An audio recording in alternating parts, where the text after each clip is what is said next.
ในเครื่องพื้นมาซอยเนาะพี่น้องโบแมนได้เครื่องพื้นมาซอยได้พี่น้องนะหมากน้ำเต่าเนาะมีน้ำที่บ่อนี่มีเนาะเตรียมกบพี่น้องเอ้ยเตรียมแล้วบ่ชุดนะชุดจะบ่าวเตรียมแล้วบ่อะไรพักควันก็มีได้อยู่ถึงไหนก็ควันได้เป็นจันนะเอาให้รอดพักควันกันเรื่องเขาอะไรแน่นบ่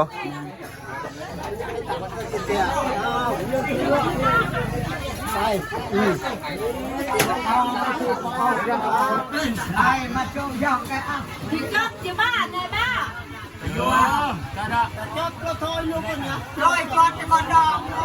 คนนี่น่าจะประมาณนั้น60-70 คนก็ได้พี่น้องอยู่เทิงเนี่ยประมาณ20ป้ายแล้วได้อยู่เทิงเนาะที่ลมในคืนว่าน่าจะเกิน50และทีมงานทั้ง5คนเฮาเพิ่นจะทำการปลูกแคนเนาะพี่น้องเพิ่นให้มานั่งเฮาก็จะไปนั่งนี่แหละแต่ว่าสร้างนี่ยังบ่เห็นมาสร้าง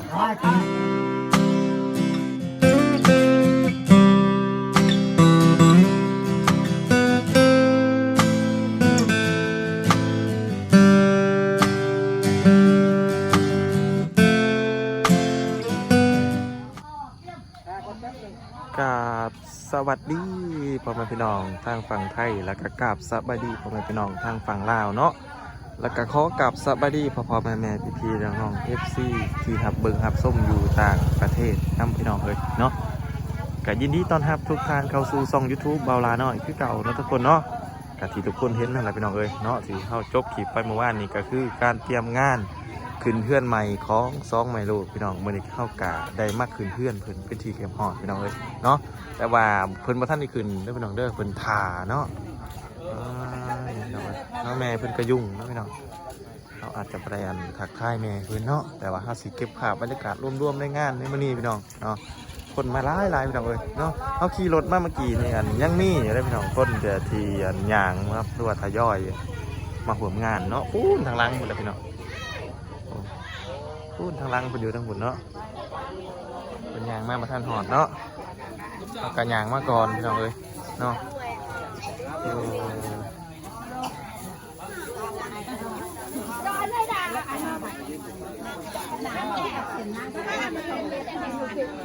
คนรวมทางลายพี่น้องเอ้ยยุคนี้จะตีเลี้ยวไง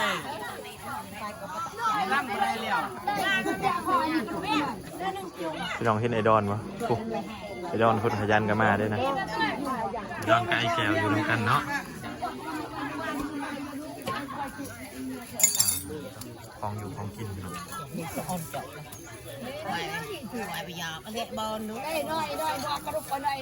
อันนั้นก็จะเป็นน้ำข้าวปุ้นแล้วก็ข้าวปุ้นทั้งนี้จะเป็นหวานเนาะพี่น้องเป็นหวานเขาไปบึงทั้งในงานพี่น้องเขาจะถ่ายคลิปเป็นธรรมชาติเอาไหมลบกินแผนกก็กิน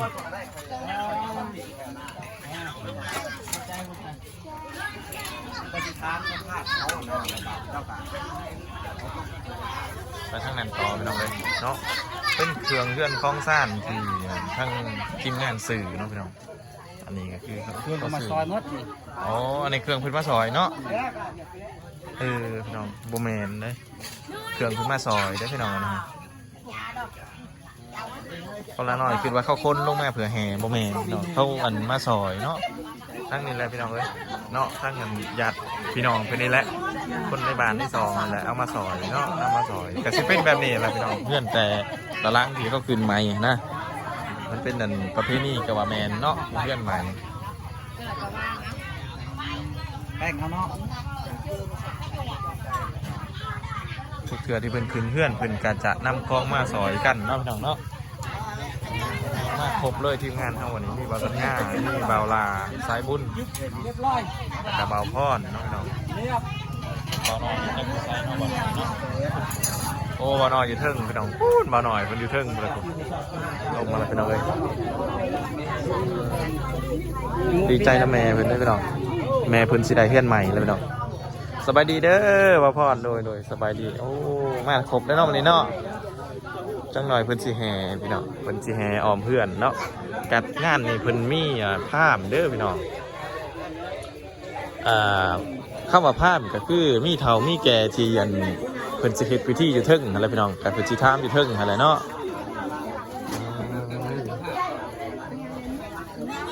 เพิ่นสิถามอยู่เทิงว่าอันเพื่อนในซุมเย็นบ่ยังประมาณนี้แหละเฮาก็บ่ได้จดจำเข้ามาบ่ได้นะพี่น้องเนาะสบายดีเด้อบ่าวสัญญาสบายดี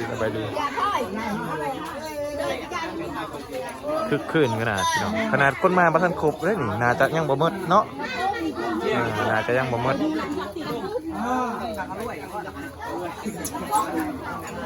เขาก็ถักทายแน่เป็นกันพี่น้องถูกผมน้องเนน่าสบายดีเด้อสบายดีเด้อแม่ป้าดหมากน้ำเต่าเนาะมีน้ำอยู่บ่นี่มีเนาะ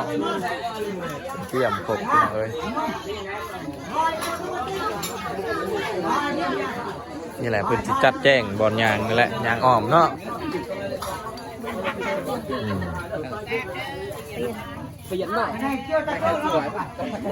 ต่างพี่น้องกับคืนเพื่อนของน้องตุยคืนเพื่อนน้องตุยนี่ถ้ามว่าต่างกันบ่ได้อัน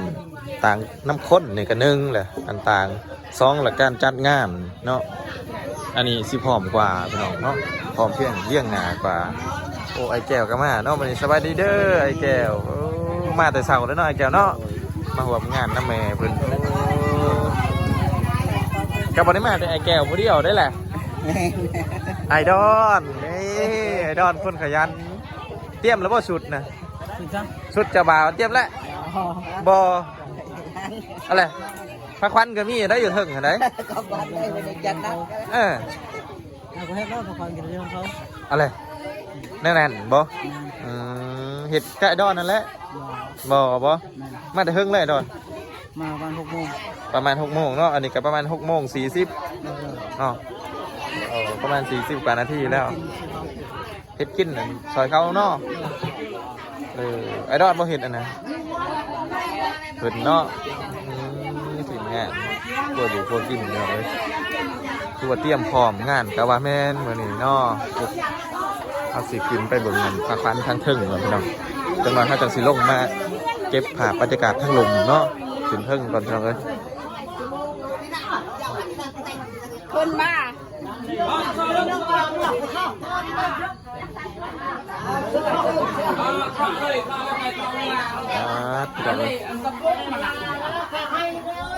นี่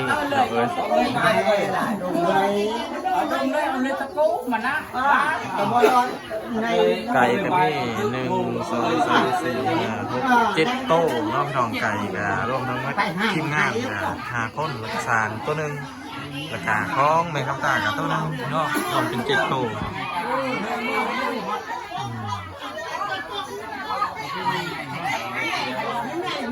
อะไรเนาะมันจะตั้งไว้นี่เนาะเข้าหนึ่งกับเป็นสีขาวหน้าอีกตั้งอยู่นอกก็ดีกันพี่น้องไปลงพี่น้องวันนี้เพื่อนกำลังฉียางออมเพื่อนเลยเราก็จะได้ลงได้ป่ะ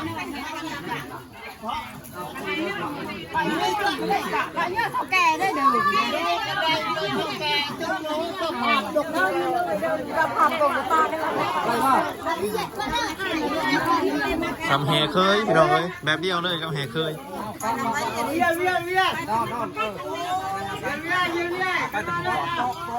ใช่บางคนเนี่ยไอดอนเทปบอลแห่เคยนะ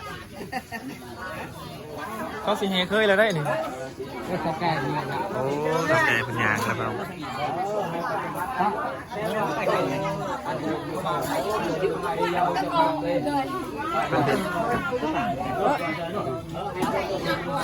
โอ้พี่น้องเป็นยางนะนาทีเป็นยางอ่อนพี่ได้ใช่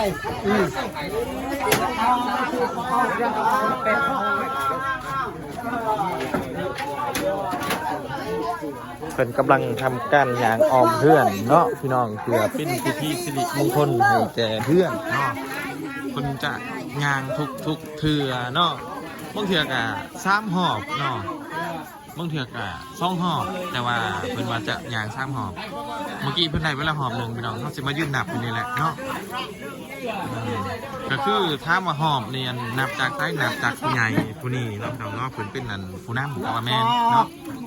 อั นนี้หอบที่2ครับเพิ่นหอบมาหอดนี่แหละแสดงว่าหอบที่2พี่น้อง แม่นั่งอีกหอบ โดยังอีกหอบหนึ่งเนาะคือเพื่อนน้องตุ้ยตอนนั้น2ได้บ่ซั่นเนี่ยเพิ่นว่า3แต่ว่าเวลาน้อยนับนี่2ได้ในการกำลังทยอยเนาะ ขึ้นหางขึ้นนี่ เนาะ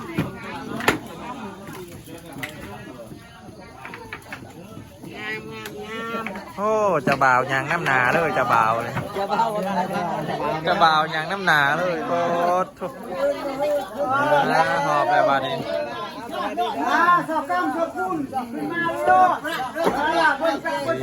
ขึ้นแล้วพี่น้องขึ้นแล้วบาทนี้ป๊าดคำคูณนู้นขึ้นเรือรังนี่พี่น้องโอ้ไม่แต่เงินไม่แต่ค่ำในกันได้นี่กันนะนี่กบกล้วยยอดอ้อยกินได้ผมมีแต่หวานๆเนาะ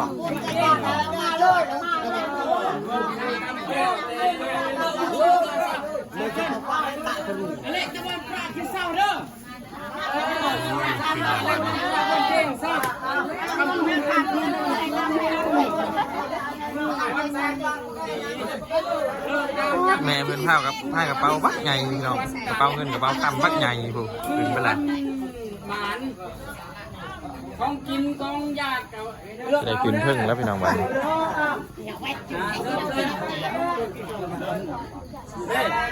กระเป๋าเงินกระเป๋าคำเพียบเชิญเชิญ กำลังทยอยขึ้นพี่น้อง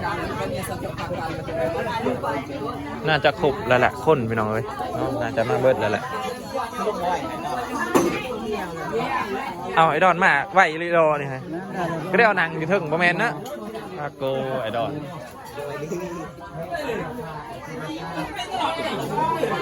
ขึ้นไปเก็บภาพบรรยากาศทั้งต่อไปน้องเลย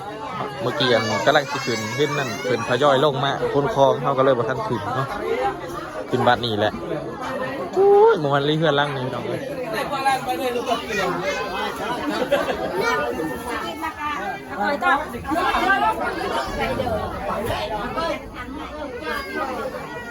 พาพี่น้องมาเบิ่งมุมสูงๆเนาะพี่น้องเนาะมุมสูงของงานครับ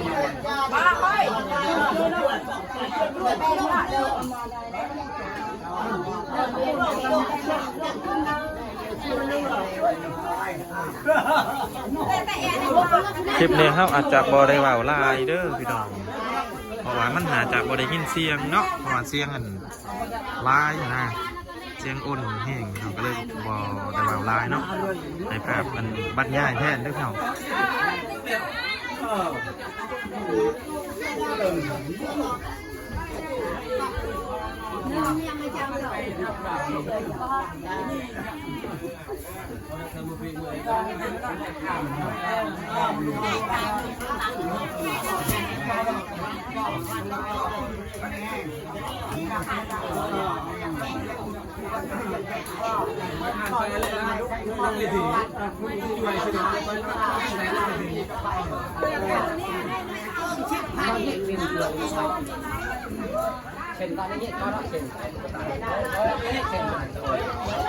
ไปเบิ่งไก่เลยพี่น้องไป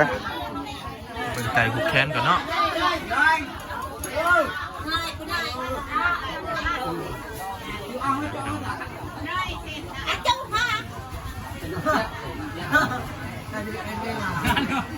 ไอ้มาโจมยอกไปอ่ะ ที่จบที่บ้านเลยบ้า โยมจ้าดอกจบกระโถยลูกคนเนี้ยลอยกอดจะมาดอกทำแล้วมันดอกอันช่วยทำการเราบ้านกันเลยเขาลูกจ้าดอกทำบ้านทุกคนจะทำอาบุญเด็กทำบุญฟ้าเองบนทางแต่ลูกดำช่วยทำได้อันสักคนพี่น้องลงลุมมาดิป้าถูกคนมาสอยงานเป็นขี่รถไถมาเลยพี่น้องลายแห้งเนาะแม่เนาะขี่รถไถมาเลย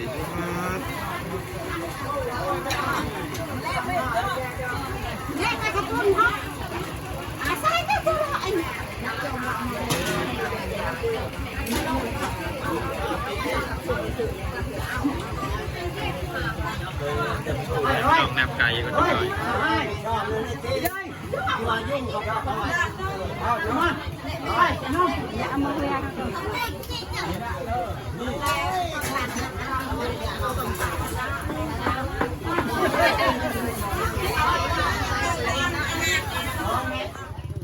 อลละหน่อยว่าเบิดละคนมาซอยงานแต่ว่ายั่งได้พี่น้องมาเพิ่มอีกเนาะถ้างั้นอ้ายของไอดอลเหมือนกันไดมาเนาะแล้วก็เมียของอ้ายของไอดอลเหมือนกันไดมาเนาะพี่น้องเหมือนกันย่างเข้าไปในนอนในงานเนาะตึกคืนดีล้อนี่ฮะโบกี้อันบริยางหอมเพื่อนนะเขาพี่น้องแต่เดี๋ยวคงเลยสลาย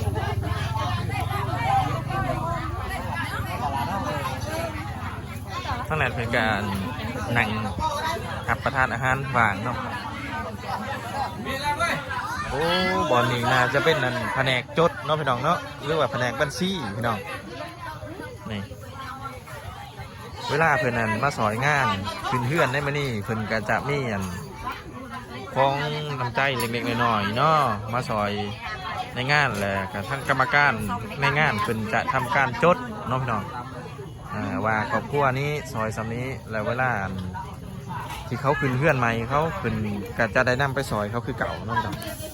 เป็นแบบนี้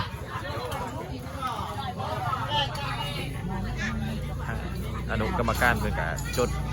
คือเสียงเรียงน้ำ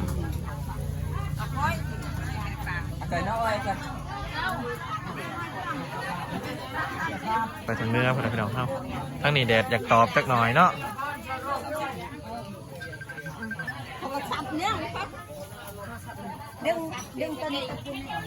มาเบิ่งทั้งนี้แน่พี่น้องเลย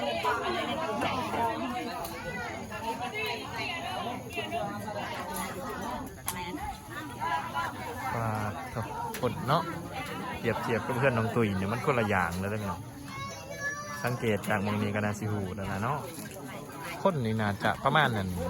60-70 คนก็ได้พี่น้องอยู่เทิงนี่ประมาณ20 ป้ายแล้วได้อยู่เทิงนี่เนาะที่ลุมในคืนว่าน่าจะเกิน50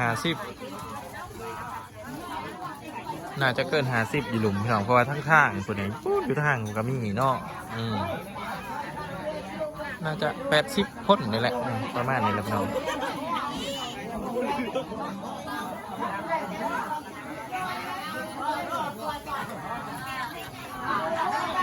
ย่อยขึ้นเลยพี่น้องวันนี้ก็ได้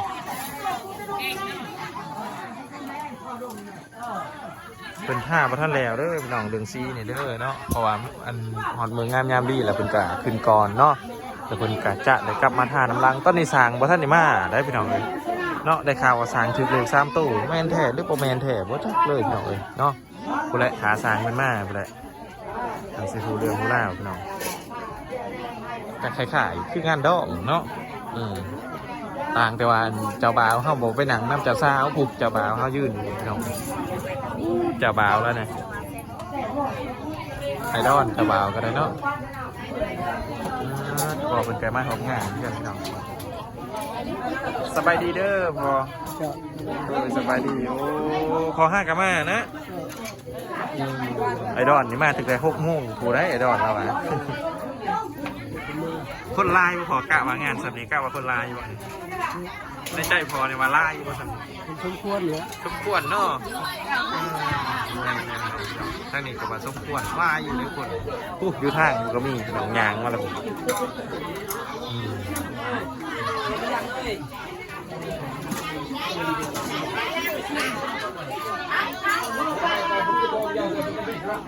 อลฟุตซอลงานเนาะคือจะได้จุดนั่นแหละไปพี่น้องขึ้นทึ่ง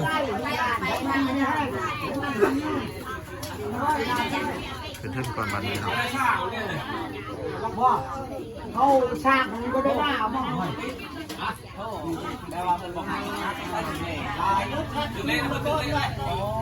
เป็นเรื่องเล็กตลอดเราไม่ซื้ออีกนิดหน่อยเนี่ยเที่ยงต่อเจาะแล้วเนี่ยทักไรคนมาซอยอันนี้ยังมาท่านสรุปเพราะนี่นี่พี่น้องเขื่อนเพื่อนอยู่มาซอยของเข่งเพียงแอวพี่น้อง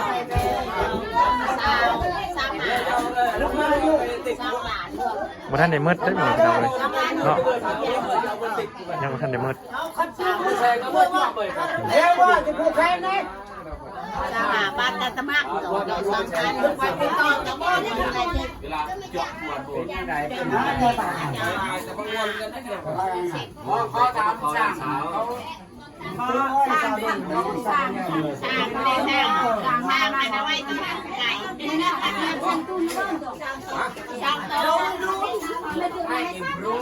จุดนั่งเจอเรานั่งไม่โผล่เขามา ตอนนี้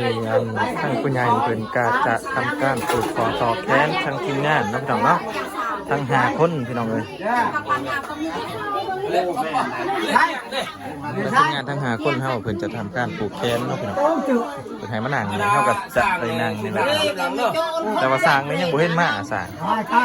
ไม่ชัดเข้าใจเชื่อเข้าใจเชื่อ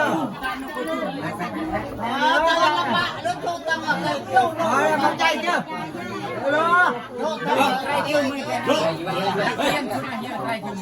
ไอ้ใส่ความสงบปีลุก ได้จับ เสนอที่สงบเกี่ยวแก่ทำงานทีมงานยูทูบเบอร์เลยนุ๊กอันนี้ก็ก่อนอื่นนับถือเร็วโฮมพร้อมด้วยทีมงานยูทูบเบอร์อันนี้ข้าพเจ้าเองเนาะด้วยข้าพเจ้าเองก็ตั้งหน้าในครอบครัวแม่แหลมนี้เป็นไอ้และการประชุมนี้เพื่อเอาข้อมกเข้าใจนำทีมงานยูทูบเบอร์เป็นต้นอย่างเบาพรเบาน้อย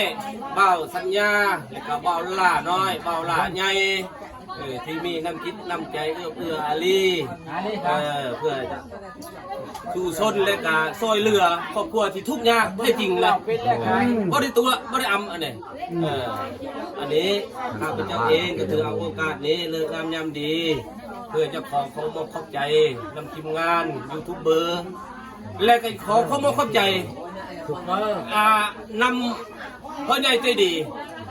ภายในประเทศและก็ต่างประเทศนำแล้วว่ายังมีอีกผู้ใดอยากประกอบส่วนตื่มอันนี้ก็สนุกเพราะว่ายังบ่ทันได้สำเร็จเถื่อตามมาเบิ่งตัวจริงเนาะห้องน้ำบ่เรือนครัวบ่หรือว่าเป็นหัวเป็นห้าวนะเนี่ยก็ยังพอนำทีมงานพอจากพ่อใหญ่ใจดีทั้งภายในต่างประเทศและภายในประเทศอยากให้ช่วยเหลือและก็ขอบคุณใจและขออวยชัยให้พรมายังทีมงานยูทูบเบอร์เบาพรเบาน้อยเบาสัญญาเบาล่าน้อยเบาล่าใหญ่และขออวยชัยให้พรแน่มายังพ่อใหญ่ใจดีผู้ที่สนับสนุนช่วยเหลือจงมีสุขภาพแข็งแรงลำรวยอังมีอยู่เย็นเป็นสุขมีไม่แห้งเห็นอย่างการในบ้านในก็ให้เป็นเงินเป็นคำอยู่เย็นเป็นสุขมีต่อไปขอให้เข้มให้แข็งให้ยืนให้สำเร็จในเวียดงานชั้นสร้างอันนี้กับขอบคุณเข้าใจเป็นพิเศษเด้อมันยืน